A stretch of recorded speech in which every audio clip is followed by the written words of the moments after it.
in this course, I'm going to be using Visual Studio Code in order to run our Python scripts.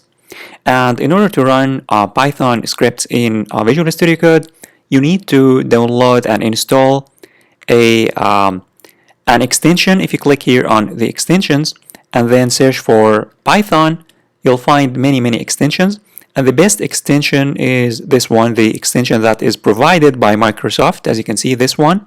Click on it, and then you need to install it. Just click here on install, and since I have already installed it, here it's going to say uninstall because I have already installed it. And once you install it, what you need to do is that you need to learn how to run your Python scripts with this extension. So suppose that, let me close this and let me show you how you can run a Python script.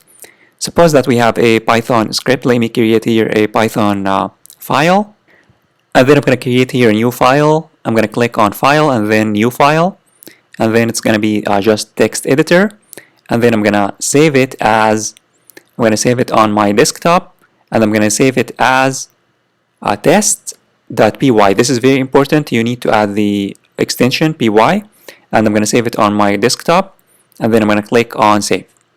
And now what I'm going to do is that I'm going to open it, and as you can see, it will automatically be opened.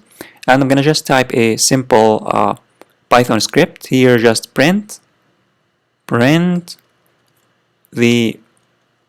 print, and then here I'm going to say this is Python, and then I'm going to save. I'm going to save, click here file, and then save.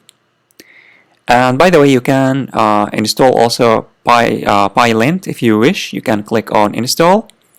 It's better to install it. If you wish, click on install and it will be installed for you. And now once you are done, once you just created this very simple Python script, just right click and then click on run Python file in terminal. Click on it and it will execute this file, and as you can see here it says this is Python. So it was executed successfully. And you can also click here on run and then start debugging, or even run without debugging, and it will also execute your code. And if you wish, for some reason, if you wish to remove this extension, you just need to click on the extensions icon and then here search for Python, and then click on it again, this extension which is installed. Click on it and then you can uninstall it or even disable it.